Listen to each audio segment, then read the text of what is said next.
It is a cliche question, but have you started your resolution yet? I mean, serious question. 2022 brought to us a year of economic pain. I'm telling you, my wallet has never been this frustrated with me, unless we were talking about the year 2008. You know what? 2022 will be compared to 2008 a lot, and if that doesn't tell you how bad last year was, then I don't know what to tell you. More data is also coming out that a majority of Americans are now not ready for an emergency that is worth $400 or more. A majority of Americans, let that sink in for a second, because I got some facts that I want to lay out for you guys that are going to blow your mind on that one. And the cold winter season has not only shown us that our electric grid is in trouble, it's also shown us the many weaknesses of the average electrical vehicle. Now, before I continue, please take a second, smash the like button. That always helps get the truth out to more people. And if you're in need of your daily dose of the truth when it comes to Social Security, the US economy, passive income, side hustles, and everything that is happening over in Washington, D.C., make sure to subscribe to the channel. And also, if you own a home, make sure your home is protected. Get your free home warranty quote.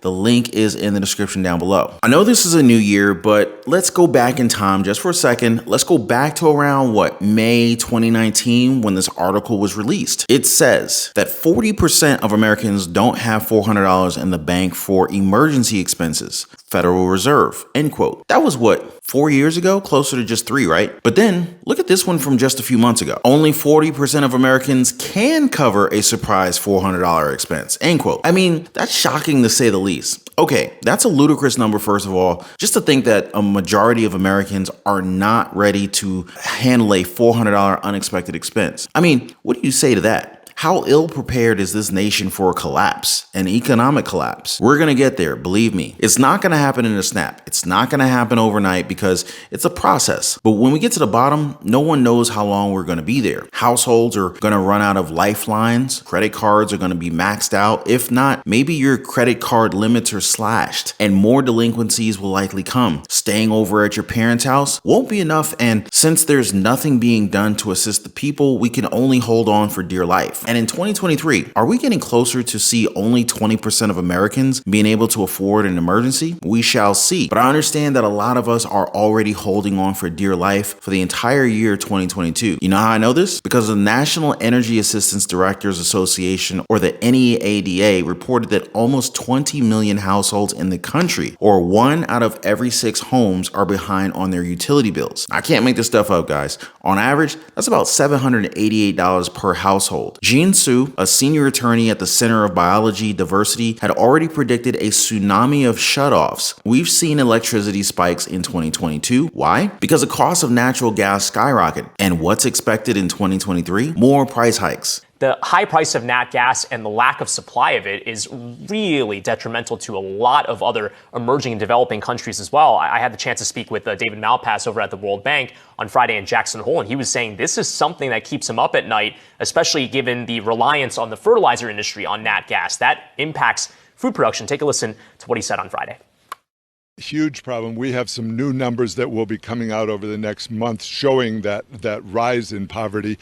We want to have better food systems, so we're working directly with countries to try to improve their systems. We're talking with the advanced economies. One of the critical variables for the world is to produce more natural gas because it goes into the food chain, and that's so vital for the people, poor people, wherever they are in the world. That spells a disaster for millions of Americans. This is not even including the fact that our electrical grid has been attacked multiple times. Who knows where the next attack to our electrical grid is going to be? And who's even starting this stuff? What is going on with this? Now, speaking of electricity, the Arctic blast that we experienced has laid waste to EVs all around. Data has come out that driving an EV on the highway in extreme cold has lessened its range by 40% or more. That is a huge loss in miles. Can you imagine getting stranded in an electric vehicle and then you can't even charge it? I mean, that is really, really dangerous just to think about. To realize this fact when you're driving in these conditions, it is also clear that fast chargers operated much more slowly in the cold. That's even if they worked at all. Now, I'm not saying EVs are completely awful. That is not what I'm saying. But I'm personally going to wait for a little bit better technology and maybe more support from the government through infrastructure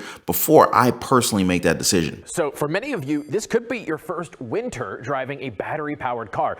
And if you've ever tried to use your phone when it's cold out, you know batteries and freezing temperatures don't mix. One of our viewers, Martha, asked, do electric vehicles lose range, meaning the distance they can travel on a single battery charge in cold weather? So Martha, let's verify. Earlier this year, Consumer Reports released a study where they ran numerous EVs in different seasons, controlling for all variables but temperature.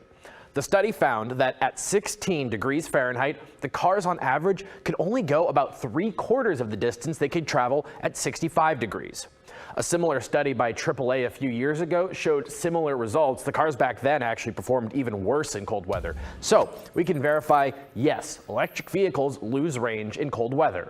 Besides, you need a lot of money before you can start driving these things. Moving on, and since we're fresh into a new year, a resolution is great. That is, if you can stick to it. But honestly, we should be making changes before the hard times come. But that's not saying that developing a resolution at the start of the year is bad. But change shouldn't come when the troubles are already here. Change should happen to give you enough time to prepare. This is exactly why more of us are trying to build an emergency fund for 2023. It's one of the top resolutions, so let's talk about building that emergency fund, shall we? Now, you don't have to set aside $1,000 right off the bat. Start with $1 or $2, small steps, baby steps. Eventually, you can put away $10, $20, $50, and you have to be mindful where your money goes. If there's something you can cut off, then, take that money and you can save it. Soon enough, you'll be saving a lot more as you become a better handler of your cash flow. Have any of you tested out using the strategy of cash stuffing or envelope stuffing? Hit me up in the comments down below. Stop looking at your credit cards when you want to buy something. That's right, you guys. I said want, not need. 2023 is not the year to build debt. It is the year to build your savings back up and to become debt free, to build yourself back up again. Maybe you have a few things that you can sell at home, things that you're not using anymore. That is always a great way to make a quick buck or two. Or maybe you have a particular skill that you can use for a side hustle. Now, if you're looking for a sign to start something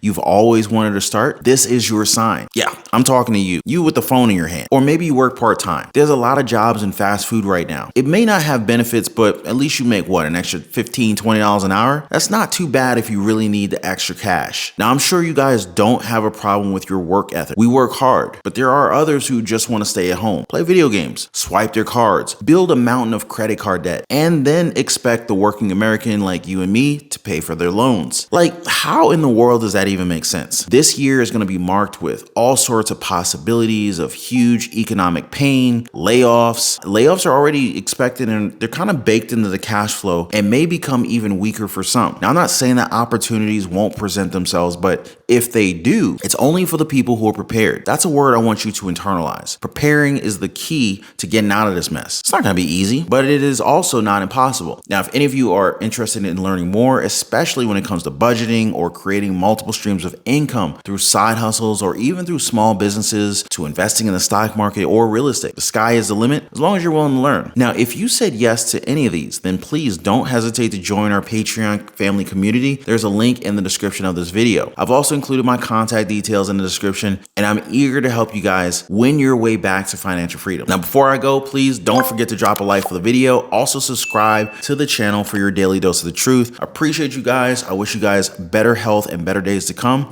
I will see you on the next one. Be safe.